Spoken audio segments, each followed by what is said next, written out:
Good afternoon. My name is Donna D'Alterio, and I'm here on behalf of Sherwin Williams. And it's actually really cool to be back in a space that I spent so much time in. So I'm going to walk you through my journey and what ultimately got me here. But before I do that, I just want to make sure I'm being queued up. Oh, look, lovely, lovely headshot there. I want to talk a little bit about what I do right now. So I am the designer marketing manager for Sherwin Williams. Have we all heard of Sherwin Williams? Yeah.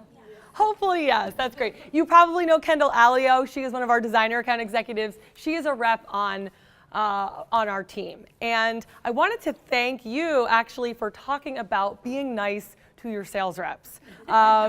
Because I am here today on that side of the business. And ultimately what I do right now is marketing for interior designers and architects. And the interior designer and architect community is our customer, okay? So we support them, we give them the tools that they need, we educate them on product.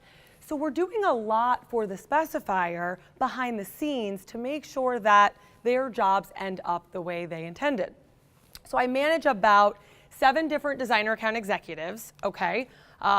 Mostly in the major metros, right? New York City, Boston, Washington, D.C. We're adding one in Philadelphia. Where else do I have them? I have a Long Island, and then I have 2 in New Jersey, okay? And then above and beyond that, I work with 16 different districts within the Sherwin-Williams Eastern Division. And I help train and coach their people on working with designers and architects, right? So this is the fun part, okay? My journey is not the standard journey, right? It's not, I went to school, I got this amazing degree, and then I became what I wanted to be. So I'm gonna walk you through that journey, and feel free to ask questions as I go along. I do tend to have humor, so it's okay to laugh during my little mini session here. So I'm gonna walk you through what that looked like. Okay, beautiful. So we don't need to know the actual date of when I graduated high school, it's irrelevant. But I did do my undergrad study for marketing and business management at the University of Delaware, right? I was 17 years old, and I thought, I'm going away, I'm going to Delaware, I'm going to this, this big university, and I'm gonna get my degree, and then I'm gonna come out of college, and I'm gonna get this amazing marketing and advertising job, right? So I went away to college for 4 years. I'm one of 4 girls, so of course we took out the dreaded student loan. And I got my undergrad, I got a bachelor's in marketing and business management. Cool, right? I did it. So I graduated college without a job, right? I was doing the career fairs, sitting in sessions like this, learning about positions that I could potentially have, but I just didn't, graduate with a job. So I moved back home with mom and dad. Super awesome. And I went to a career fair that following fall, and I met some companies that were willing to employ me. I met Sherwin Williams, right? And I met Target. And at that time, I went through the interview process with those companies. And ultimately, Sherwin Williams was the first company to offer me a job. So I said, yes, that's awesome. I would love to be employed by you. I have no idea what I'm getting myself into, but I really need a job because I really need to pay my student loans. So we're gonna do this, okay? At the same time, Target came knocking on my door and offered me a significantly higher salary. Significant, okay? So what do you think I did? I went to Target. I mean, who doesn't love Target for starters, right? And the reason why, and let me backtrack just a step. So in my schooling and having vendors and other professionals come to my course, I had one person that really stuck in my mind. And she told us flat out, if you want to be in the business world, you have to start in sales, right? And that's kind of something that people aren't like, yay, sales, I want to go sell things to people. Some are, and they're very unique individuals. And others are just not as excited, right? We want the marketing job, the advertising job, right? We want to go to work and wear a suit and sit behind a nice desk with all the windows. But she's like, listen, if you want to be successful and get in with a good organization, you have to start oftentimes in sales. So I accepted that, which brought me to this kind of Target Sherwin-Williams world. And I decided to work for Target, and that was back in 2007, right? So did my training with Target and didn't really have like the end vision, right? I was like, what am I doing? I always had in the back of my mind interior design and being in more of a kind of creative type of industry and environment, always. And I just felt like this isn't for me. This isn't for me. I kind of feel like a lemming, right? I didn't feel like I had a purpose.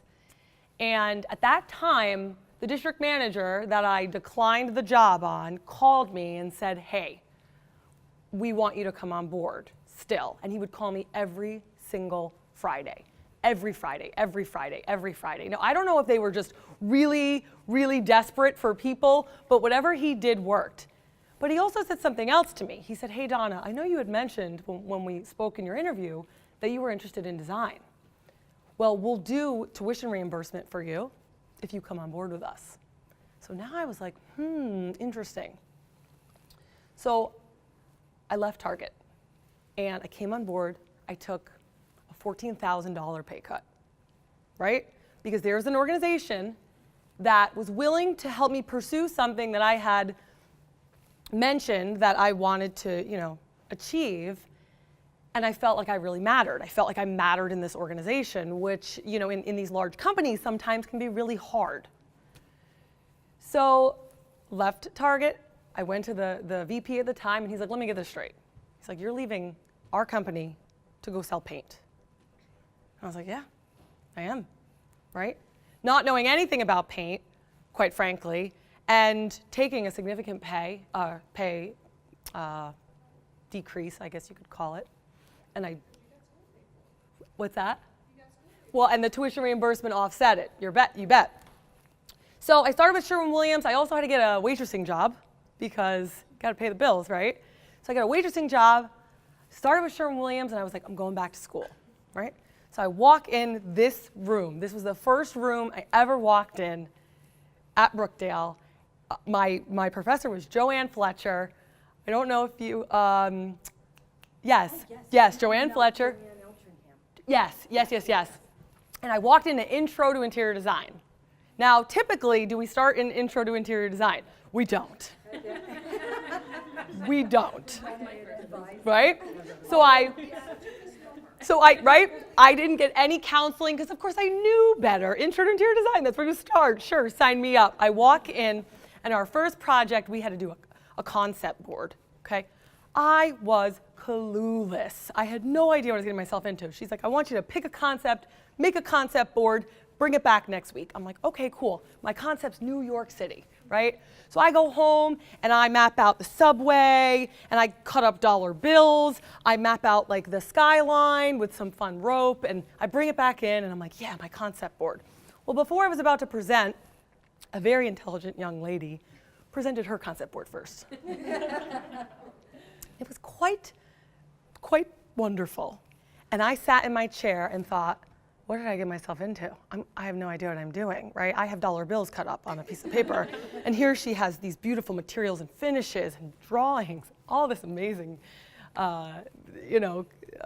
information on this board. But I was willing to try, right? I was willing to try. And no matter if I looked silly or had the wrong answer, I was willing to try. Now, I'll let you in on a little secret. I never went to get my degree here at Brookdale to be an interior designer. I don't have the patience. So I wanted to learn about the industry to then insert myself somewhere in that industry to be in a support-based role, okay? And that's where this whole idea of this manufacturer's rep career kind of came into play. So it took me 4.5 years part-time during nights. I also worked weekends so that I could come here weekdays when that's when the only time the course was offered, right? I sat through many of Celeste's courses. I also cried during illustrative sketching. Literally. Yeah, it is a rite of passage. And I never was really good at the whole sketching, kind of looking type perspective piece of design, but I was really good at color. Really, really good at color. Like I was like, okay, this I can work with. This is gonna take some time. And throughout that process, I ran a paint store. So I tinted paint and I worked with painting contractors, and I mean, I took out the trash and I unloaded the truck, and the whole time I continued to progress in my career with Sherwin-Williams. So I was an assistant manager, I was a store manager, I was a sales rep. So what I would do is I would work with painting contractors and sell them paint. But all along I knew where I was headed. I knew I wanted to do something in the interior design field, but stay with Sherwin-Williams. So about 4 years ago, this role, the designer marketing manager role, opened up. And I was like, oh my gosh, there's no way in heck they're gonna consider me, right? Because it's one role, there's one of us in each division. So there's only 4 of us in the entire organization. But I was like, you know what, I'm gonna try. Why not? I'm going to try. I have the formal education now. I've proven myself in the organization. I'm going to go for it. Lo and behold, I was granted the role. Again, no idea what I was getting into, but I thought, hey, I mean, it's worth a shot. You know, I certainly put my time in. And then I landed this role as designer marketing manager. So with that being said, I think one of the questions when we originally talked about this kind of small group is, did you end up where you thought you were going to be, right? And in the beginning, no. As an assistant manager, no. As a store manager, no. Even as a sales rep, there would be days where I just thought to myself, what are you doing? Donna, what are you doing, right? But then finally it clicked, and being a part of this program and meeting so many unique individuals at all kind of points in their life, whether it be you're a brand new college student or you came back to school for design, or somebody like myself, right? You met so many different individuals, and the learning was different. The learning in this type of environment was very different for me than it was in my undergrad. I could talk more about my time at Brookdale than I could University of Delaware, which was way more money. So I really have Brookdale to thank and people like Celeste to thank, because I wouldn't be here. I wouldn't be in this spot that I didn't necessarily know I would be in, and I wound up there through kind of trial and tribulation and hard work, some tears, some paper cuts, scoring foam core. So ultimately, it's not always about getting the education and getting the dream job. That's definitely doable too, right? Like, don't get me wrong. I think I'm just giving you an alternative perspective on what could happen and what type of industries you can get into. So, you can get into lighting, into commercial design and residential design, but don't forget about that kind of like manufacturer's rep position, because you're still in the industry and you're still supporting. What's really cool is you can meet people like that are so brilliant. You just like look at their work and you're like, oh my God, this is so cool. And you can support it. You're a part of it. Like, your product is a part of that amazing design. And then for me, that's what's so rewarding, is to see all these incredible, intelligent individuals and be like, hey, that's our paint. That's our color, right? I had an impact on that job. So that's kind of my career journey. Any questions on that? I know I'm like kind of a rapid speaker and I rock back and forth when I talk. I'm working on it. So that's kind of my career journey. I'll open it up at the end. Yep. So what advice do I have? So I'm speaking in generality. I will speak in generality a little bit on this section, because the advice that I'm going to give you is going to pertain to career progression or just your career journey in general once you depart Brookdale. Which, are we all, what's the range of years? Everybody should be graduating. Cool. Pretty much what we have in our class. Yeah, it depends. We have some guests here too that are at different levels. Cool. The class is graduating pretty much. Awesome. Well, almost congrats, right? So let's talk about some advice.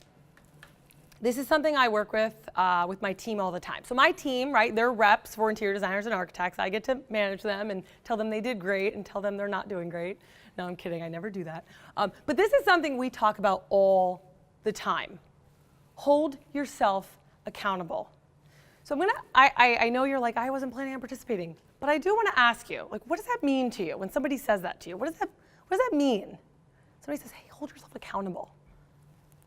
Anybody want to like take a stab at it? There's no stupid answers. Yeah. Like take responsibility for your actions. Yeah, completely. Like take responsibility for your actions. That's beautiful. You beautifully said that. And the reason why, I have this kind of subset bullet here that says, be a part of the solution, right? We're often frustrated, or maybe we have a team member on our team that doesn't work the way we work, right? And you're frustrated about that. But I'll turn it around and say, what are you going to do about that? How are you going to be a part of the solution? Okay? If you can put yourself in that proactive mindset, no matter what you do as a designer, maybe you have a really frustrating customer, one that just can't make their mind up, or they keep doing change orders. You present them everything and it's the most amazing design and they just want nothing to do with it. So what can you do to be a part of the solution to move forward? To move forward with that project, to move forward with that client. Too often we tend to make excuses for reasons why something didn't work out in our favor. But those that can take a step back, take a quick look in the mirror, and be a part of a solution tend to have more success in their roles. Okay? And it's very hard to do. Right? I do this exercise and I say, tell me the most frustrating thing. Tell me the most frustrating thing that you deal with every day. And they tell me, right?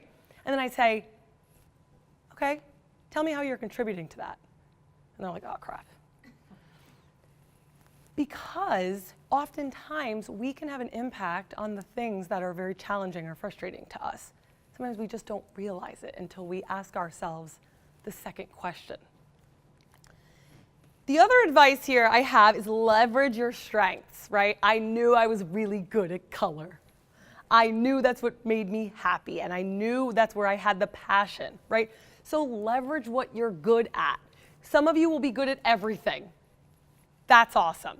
Some of you live in that digital world, and that's awesome. Some of you don't like the hand rendering. Some of you do, and it's absolutely out of this world. And there was a few students that I remember just admiring because I'm like, how are you doing that?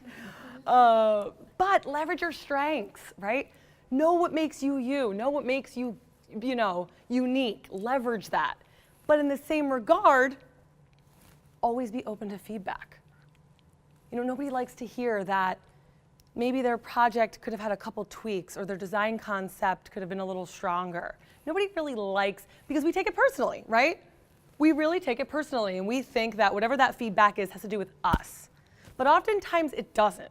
Oftentimes it's just somebody giving you another perspective, right, on the way, that their thought process is. So we had a meeting this morning. I sat in front of a group of district managers, sales managers, and VPs, and they said, if somebody's underperforming, whose fault is it, right?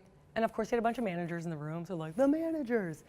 But point being is that what they're trying to get the managers to accept is that, yeah, if something's not going as planned or something didn't turn out the way you anticipated, right, who's holding who accountable, okay, and who's giving that developmental feedback to that individual to make sure it doesn't happen again. So this is something that, the more open-minded you are to, let's call it constructive criticism, right? I remember sitting in the room, and we'd come up here with our design boards, and then there'd be a few individuals to share their feedback.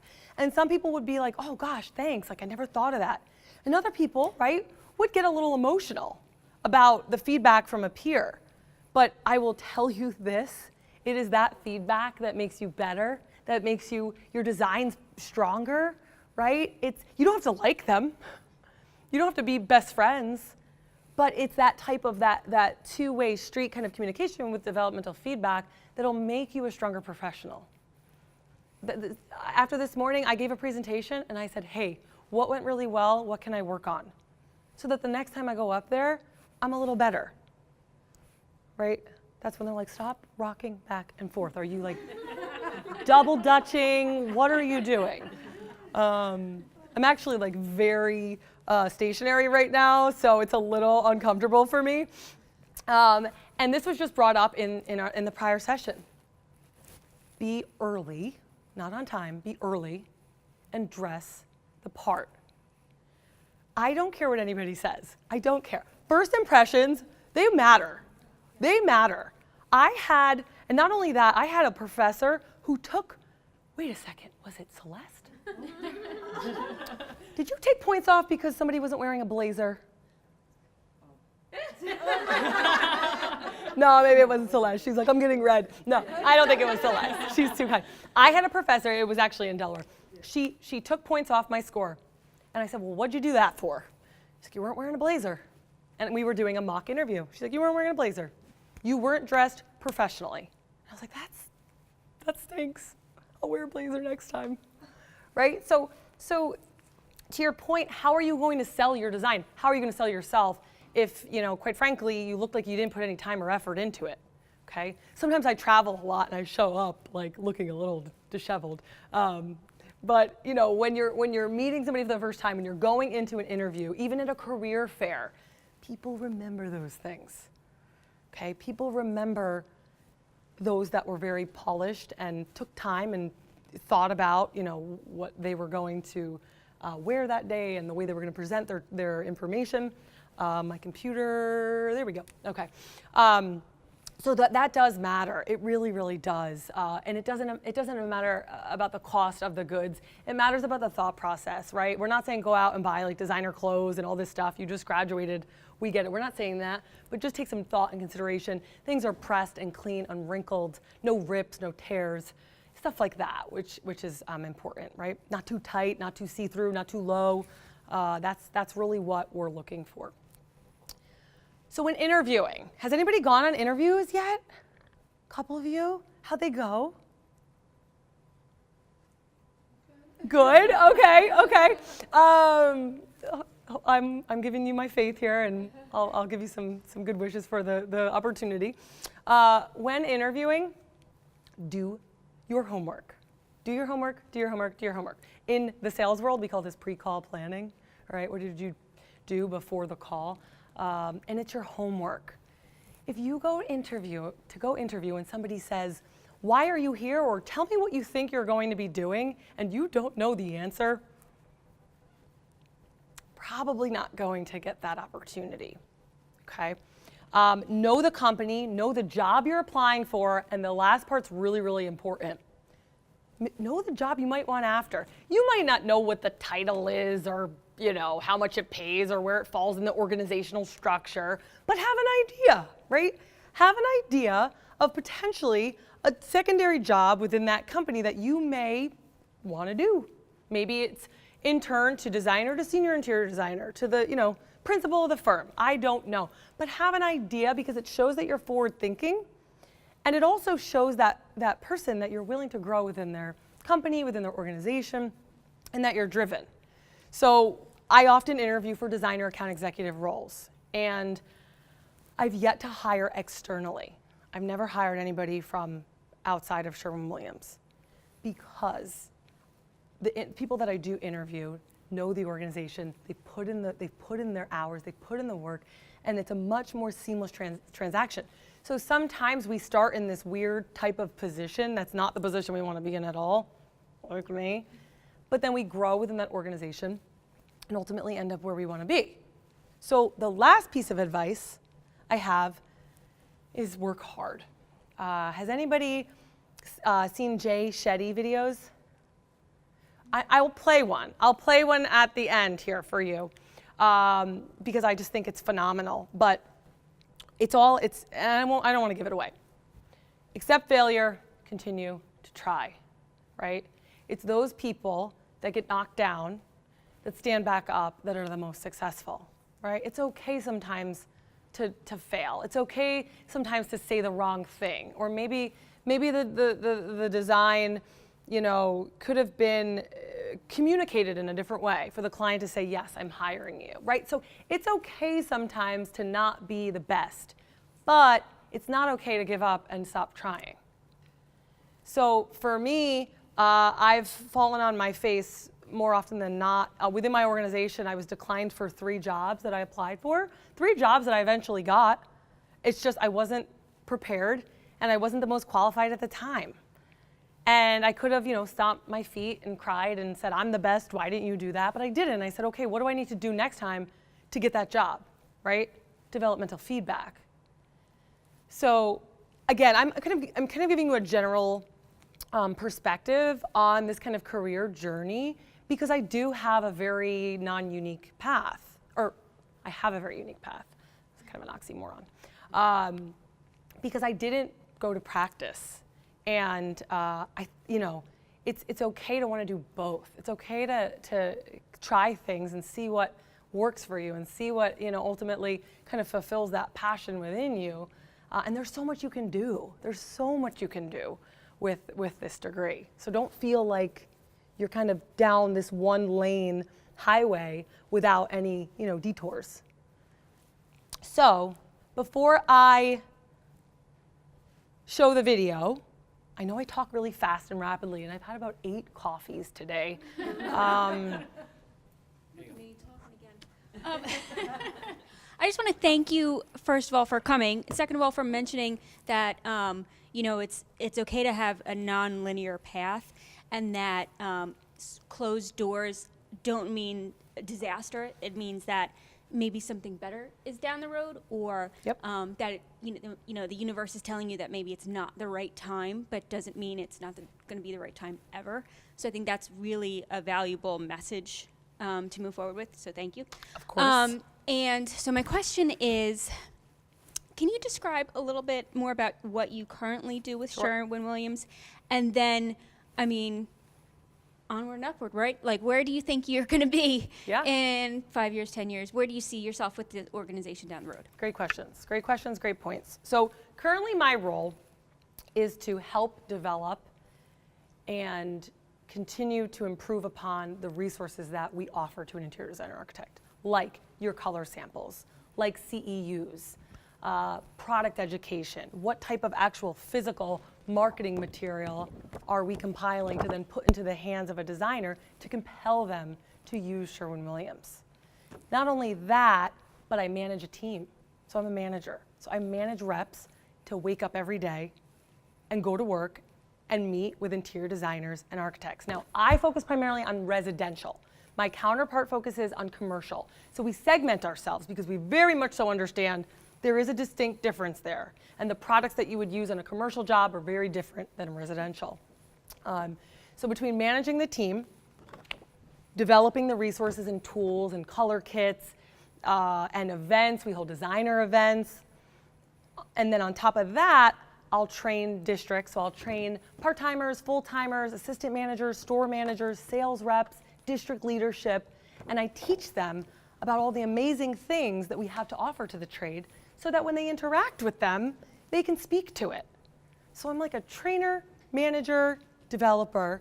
I do work with our corporate team. So our corporate team is in Cleveland, Ohio.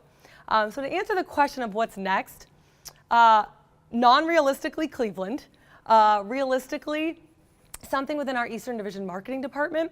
So we have roles like wholesale marketing manager that kind of deals with all the segments. We have vice president of marketing. And I could jump back into the sales side. So I could totally jump back in and start managing sales reps, managing stores, and managing districts.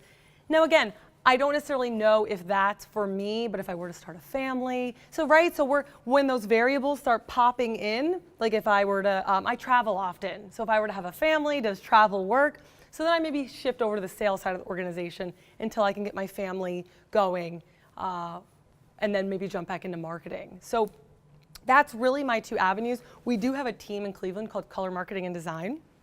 And what they do is they make all these customized color tools for designers and architects, and painting contractors and property management and multifamily. So that's an avenue that if they weren't in Cleveland, we have a director of color marketing. We have a director of color marketing and design. So there's a lot of roles within that marketing realm.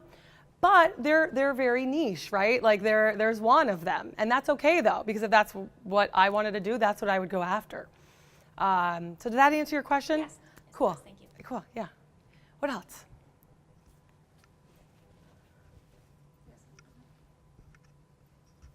I don't really have a question, but I do.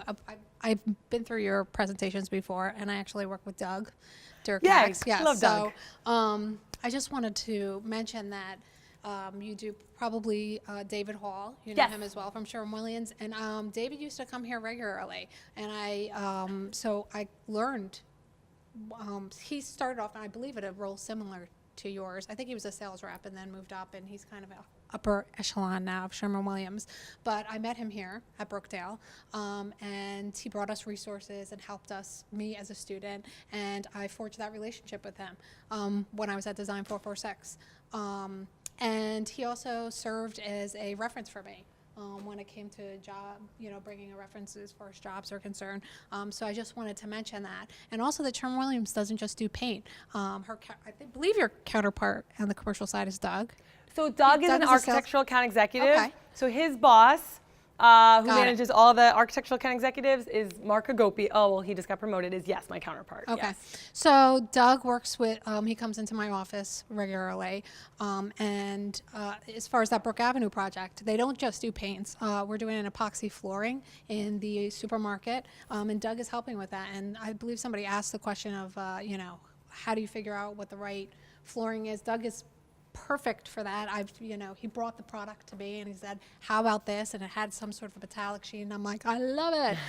This is it. And he sent me drawings of how we were going to flash it up on the side of the wall. So he's an integral part of what I do. And I think I just emailed him a couple weeks ago because I need some more samples so that I can have one on hand, bring some to the site. So that was important. Another thing that you had mentioned, a lot of sales reps that I interact with were previously designers. So that I think is important. They understand your language. They've been in the field. So there's that relationship there. So many of them came from a design firm and decided, you know what, I think I want to get up at the sales side of things, and they kind of took a different direction. So you're not really streamlined into one different thing. You can always switch it up if you find you're in the field and like, this isn't for me, or maybe I want to learn more about products and you're really interested in that. Sketching, I think that you mentioned that as well. We work in a design field, architectural firm. I showed you all those beautiful renderings. I mean, I have an architect who actually, he's still an adjunct professor here and he lives locally. His name is Michael Nelson. He is a beautiful hand renderer. And he will just throw down trace on top of a piece of a plan, and I mean, his skills are just amazing. Illustrative sketching was like brand new and it wasn't one of my requirements, so Lucky. I didn't take it when I was at Brookdale, but he's kind of inspired me to possibly come back and get some more sketching skills, because it's definitely something that I don't feel is my strength. But those kind of skills always follow through. Now here I am in a larger architecture firm, and people still are throwing down trace and a pencil or pen, kind of like we're working through it on a daily basis. And this may, possibly when I got out of school, maybe it wasn't my dream job. You're right. The last two firms probably weren't, and I kind of knew that going in. It takes time. You have to give it time. This May, I'm thinking it is, because I have a lot of ability to do a lot of different things, but I guess you're going to have to give it some time. So I just wanted to highlight some of the things Thank I you. thought that were important Thank you. on what you said, because they were takeaways for me as well. Awesome. Thank you so much. Any other questions? Yep, down here. Hi. Could you just quickly speak to some of one or two of your biggest challenges that you have with your current position and how you deal with them and how you are accountable for them, kind of Yeah. speak to what you were talking about. Flip the script on me. So my biggest challenge in this role is building awareness and buy-in, not only on the customer side of the spectrum, on the internal employee side of the spectrum. So what ultimately we try to do is educate people to want to work with us, both with Sherwin-Williams as specification and as an internal resource. So how do we overcome that, right? We do focus groups. I ask a lot of questions, so many questions. The most effective communicators are those that can ask effective questions, especially in design, right? You almost have to be like a psychologist to try to get inside your client's head or your employee's head of what it is that they're thinking or wanting. That's how we overcome it. I solicit feedback from both the internal and external customer to learn and then base my actions off of what I learned. I don't, have all the answers. Nobody has all the answers. But the more you ask questions and listen and wholeheartedly understand what that person is saying, right? We have this coined term that we use in Sherwin-Williams all the time, which is listen to understand, not to respond. So when you're listening, you shouldn't have the answer, right? You shouldn't be like, oh, I can't wait to, talk. You should be listening and then reiterating what that person's saying to make sure you understand. That's kind of